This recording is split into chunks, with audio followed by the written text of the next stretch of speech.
Hello everyone, आप लोगों के एक बार फिर से स्वागत है आपके अपने YouTube channel theory of law पर। और मैं एडवोकेट गौरव आप सभी का स्वागत करता हूं। तो गाइस, जैसे कि हम हिंदू लॉ पढ़ रहे थे, तो आज हम स्टार्ट करने वाले एक नया टॉपिक प्री मीन्स इंटरव्यू के प्रोस्पेक्टिव से मोस्ट इंपोर्टेंट। तो चलिए स्टार्ट करते हैं। आज हम देखने वाले हैं valid condition for a Hindu marriage. जी हाँ, अगर कोई हिंदू विवाह हो रहा है तो उसके लिए कुछ कंडीशंस बताई गई हैं जिन्हें फुलफिल होना बहुत ज़रूरी है। तो हम स्टार्ट करते हैं। अगर हम बात करें section 5 of Hindu marriage act, उसमें साफ साफ बताया गया है, 5 कंडीशन बताई है। सेक्शन 5 में 5 ही कंडीशन बताई है कि ये कंडीशन होनी बहुत ज़रूरी है, और अगर कोई इस कंडीशन को फॉलो नहीं करता तो क्या कॉन्सिक्वेंस होंगे और क्या क्या पनिशमेंट होगा। तो आज हम ये विद रेलिवेंट प्रोविजन और विद केस लॉ देखने वाले हैं, तो लास्ट तक वीडियो ज़रूर देखते रहिएगा। तो चलिए सबसे पहले हम पहली कंडीशन देख लेते हैं। सबसे पहली कंडीशन हमें क्या बताया, सीधा सीधा सा बताया है, at the time of marriage both of parties are single, यानी कि वो पहले से शादीशुदा ना हो। यानी कि अगर दो पर्सन हैं, हिंदू हैं, दोनों शादी कर रहे हैं, तो ना तो इसका कोई पहला पति होना चाहिए, ना इसकी कोई पहली पत्नी होनी चाहिए। लेकिन अब इसका मतलब ये नहीं है कि वो कुंवारे हों दोनों, डाइवोर्स हो सकते हैं, ठीक है, या फिर विडो हो सकते हैं, ये हो सकते हैं, लेकिन पहले इन दोनों में से किसी की वैलिड मैरिज एग्जिस्टेंस में नहीं होनी चाहिए। ठीक है गाइज, चलिए अब अगर क्या हुआ, सपोज कीजिए कोई अगर कर ले तो क्या हुआ, कोई अगर पहले से ऑलरेडी शादीशुदा दोबारा शादी कर ले तो क्या हुआ। तो ये बताइएगा कि आईपीसी का कौन सा सेक्शन एप्लीकेबल होगा। और याद रखिएगा, अगर यहाँ पर कोई दूसरी शादी कर लेता है, पनिशमेंट कहाँ मिलेगी, आईपीसी में, कौन से सेक्शन में, ये आपको बताना है। तो अब क्या हुआ, किसी ने क्या किया, दूसरी शादी कर ली।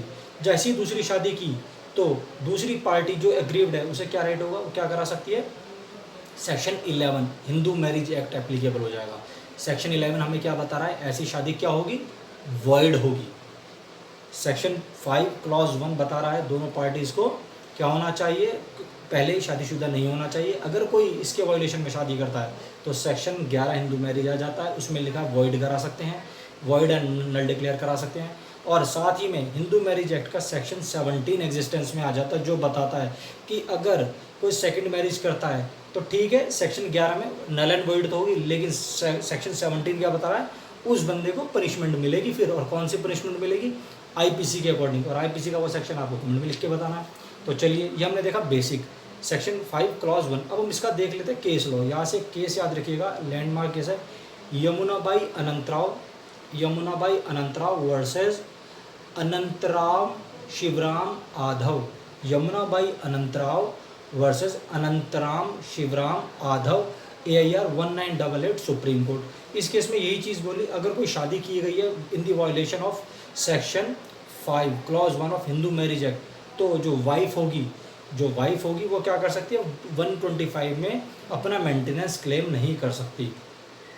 ठीक है गाइज, तो क्या ज़रूरी है, शादी क्या हो, किसी ऐसे पर्सन से होनी ज़रूरी है जिसकी पहले रीमैरिज ना हुई हो, जो कुआरा हो, या फिर डाइवोर्स हुआ है तो लीगली डाइवोर्स हो चुका हो, सिंगल हो eight the time of marriage.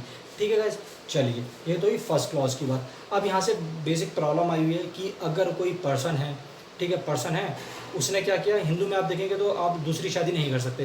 Person है, उसने पहले शादी की, शादी करने के बाद उसने क्या किया, दूसरी शादी कर ली। दूसरी शादी करने के बाद उसने क्या किया, उसने अपना रिलीजन चेंज कर लिया, वो मोमडन हो गया। अब जब उसके खिलाफ ट्रायल चला तो उसने अपना डिफेंस दिया, अरे मैं तो जी देखो, मैंने तो ये मोमडन जो है, मैं तो मोमडन अपना इस्लाम कबूल कर लिया है, अब मैं मोमडन हो गया हूँ, और मोमडन तो 4 शादी वैलिड है, तो मतलब अब मुझे तो आप लेवल कर ही नहीं सकते, मैं तो मोमडन हूँ, मैं तो 4 शादी कर सकता हूँ। कोर्ट ने कहा नहीं, अगर आपने ये हिंदू होते हुए शादी की है तो आप रिलीजन कन्वर्ट करके पनिशमेंट से नहीं बच सकते।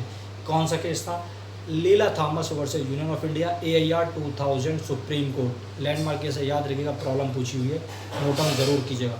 ये हुआ फर्स्ट क्लॉज। अब हम देखते हैं सेकंड क्लॉज। सेकंड क्लॉज हमें बता रहा है कि अगर कोई शादी हुई है, ठीक है, और शादी के कोई person at the time of marriage proper mind set होना चाहिए, यानी कि लीगल कंसेंट देने के लिए, वैलिड कंसेंट देने के लिए कॉम्पिटेंट हो, है ना, वो बेबी मतलब कंसीव कर सकता हो, है ना, मतलब वो पापा बन सकता हो।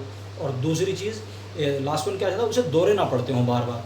अगर ये तीनों कंडीशन फुलफिल होनी ज़रूरी, यानी कि प्रॉपर माइंड सेट होना चाहिए जब आपकी शादी हो रही है ना, कोई अनसाउंड पर्सन नहीं होना चाहिए। अब लेकिन यहाँ से अगर कोई इस चीज़ को छुपा करके शादी करता है तो क्या होगा, तो याद रखिएगा, अगर कोई शादी छुपा के करता है तो सेक्शन 12 तुरंत एग्जिस्टेंस में आ जाता है, जो बताता है हिंदू मैरिज एक्ट का सेक्शन 12, ऐसी शादी को जो एग्रीव्ड पार्टी है वो क्या कर सकती है, वॉइडेबल डिक्लेयर करा सकती है। ठीक है, जो एग्रीव पार्टी वो क्या करेगी, वॉइडेबल डिक्लेयर करा लेगी। ठीक है गाइस, याद रखिएगा। अब यहाँ से केस आ जाता है कौन सा, श्रीमती किरण बाला वर्सेस भैरव प्रसाद। श्रीमती किरण बाला वर्सेस भैरव प्रसाद, AIR 1982 Allahabad court, landmark case है। इसमें सीधा सीधा बोला, जहाँ एक पार्टी ने इस चीज़ को छुपाया कि जो वाइफ है उसे बार बार दौरे पड़ते हैं, मिर्गी के दौरे पड़ते हैं, तो वाइफ को हस्बैंड को जैसे पता चला तो उसने क्या किया, सूट फाइल कर दिया। तो कोर्ट ने क्या किया, कोर्ट ने उसे नल एंड वॉइड डिक्लेयर कर दिया, यानी कि जो वॉइडेबल थी शादी थी उसे वॉइडेबल डिक्लेयर कर दिया under section 12 of Hindu marriage act. ठीक है, ये था हमारा क्लॉज 2। अब हम बात करते हैं क्लॉज 3 की। तो क्लॉज 3 याद रखिए, बहुत इंपॉर्टेंट चीज़ बता रहा है कि अगर पार्टीज है at the time of marriage, लड़का है तो 21 ईयर का होना चाहिए, लड़की है तो 18 ईयर की होनी चाहिए। ठीक है, ये उसके 3rd क्लॉज में लिखा है। अब यहाँ से एक चीज़ याद रखिएगा, ये ना अमेंडमेंट हुआ था 1976 का, हिंदू मैरिज एक्ट में 1976 में अमेंडमेंट हुआ था, और ये आपको उत्तराखंड में पूछा भी जा चुका है क्योंकि वहाँ पर हिंदू मोहम्मद दोनों लोग आता है। तो ठीक है, तो 1976 में अमेंडमेंट हुआ था। इस अमेंडमेंट से पहले क्या थी, एज कुछ और थी, है ना। अमेंडमेंट से पहले एज कुछ और थी, लेकिन इस अमेंडमेंट को करके दोनों को मेजर कर दिया, यानी लड़की है तो 18 साल की होनी चाहिए, लड़का है तो 21 साल का होगा, तभी वो मैरिज कर सकते हैं। चलिए, ये हमने देखा 18 और 21 के होनी चाहिए। अब अगर क्वेश्चन आता है, किसी ने टेंडर एज में शादी कर ली, लड़का है 15 साल का, है ना, और लड़की है 13 साल की, अब उन दोनों ने शादी कर ली, तो उस शादी का कॉन्सिक्वेंस होगा क्या, याद रखिएगा, बहुत बार प्रॉब्लम आई है। और इसमें क्या होगा, ये शादी एज इट इज़ वैलिड रहेगी, शादी पे कोई इफेक्ट नहीं पड़ेगा, शादी एज इट इज़ वैलिड रहेगी, कोई इफेक्ट नहीं पड़ेगा। लेकिन हाँ, जो पर्सन है, कौन सा, जो पर्सन है जिसने उस शादी को कराया वो लायबल हो जाएगा। वो लायबल कहाँ हो जाएगा, सेक्शन 18 में। जी हाँ, सेक्शन 18 में लायबल हो जाएगा। उसे क्या होगा, पनिशमेंट मिलेगी 2 साल की और 1 लाख रुपए का फाइन। 2 साल की पनिशमेंट और 1 लाख रुपए का फाइन मिलेगा उस पर्सन को। ठीक है, ये आप याद रखिएगा। और केस कौन सा था, P. Venkataraman versus state, P.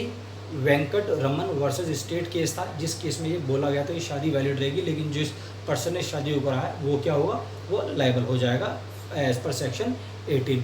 अब हम बात करते हैं इसके 4th क्लोज की। वो बता रहा है प्रोहिबिटेड मैरिज, कि अगर आपके बीच में कोई कस्टम है, अगर पार्टीज के बीच में कोई कस्टम है शादी की, फिर तो ठीक है, लेकिन अगर कोई कस्टम नहीं है और वो दोनों प्रोहिबिटेड रिलेशन में आते हैं, तो फिर वो शादी नहीं हो सकती। अगर कोई कस्टम है तो ठीक है भाई, जैसे आप नॉर्मल मोमडन्स देखेंगे, उसमें क्या होता है, रिलेशन में शादी हो जाती है। अगर ऐसे ही हिंदू में कोई कस्टम है तो फिर तो ठीक है, आप शादी कर सकते हैं। लेकिन अगर ऐसी कोई कस्टम नहीं है, है ना, कस्टम भी है नहीं और दोनों प्रोहिबिटेड रिलेशन में आते हैं, तो फिर वो शादी नहीं कर सकते। ठीक है, अब ये प्रोहिबिटेड रिलेशन होते कौन कौन से हैं, इसके लिए आपको जाना पड़ेगा डेफिनेशन।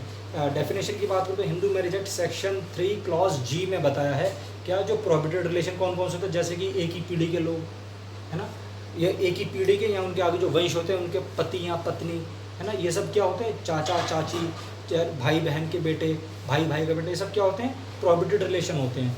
ठीक है, अब अगर कोई ऐसी शादी करता है तो उसका कॉन्सिक्वेंस क्या होगा, वो क्या होगी, वो भी आपकी वॉइड मैरिज होगी under section 11, under section 11 void होगी।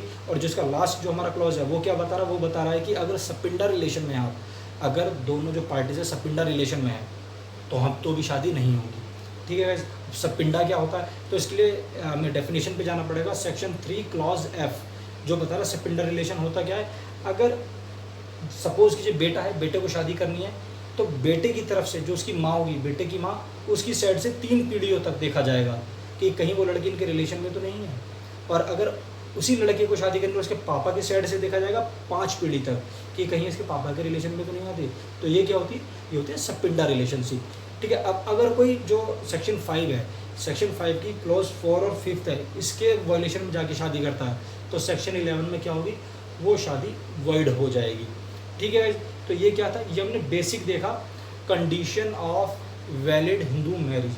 मोस्ट इंपॉर्टेंट चीज़ें थी with case law with relevant provision. याद रखिएगा, हर एग्जाम में आपको ये बेसिक क्वेश्चन रखा हुआ मिलेगा, अच्छे से प्रिपेयर कीजिएगा। कोई प्रॉब्लम आती है, कुछ भी होता है, तो आप कभी भी कमेंट करके मैसेज करके हमें बता सकते हैं। Thank you guys.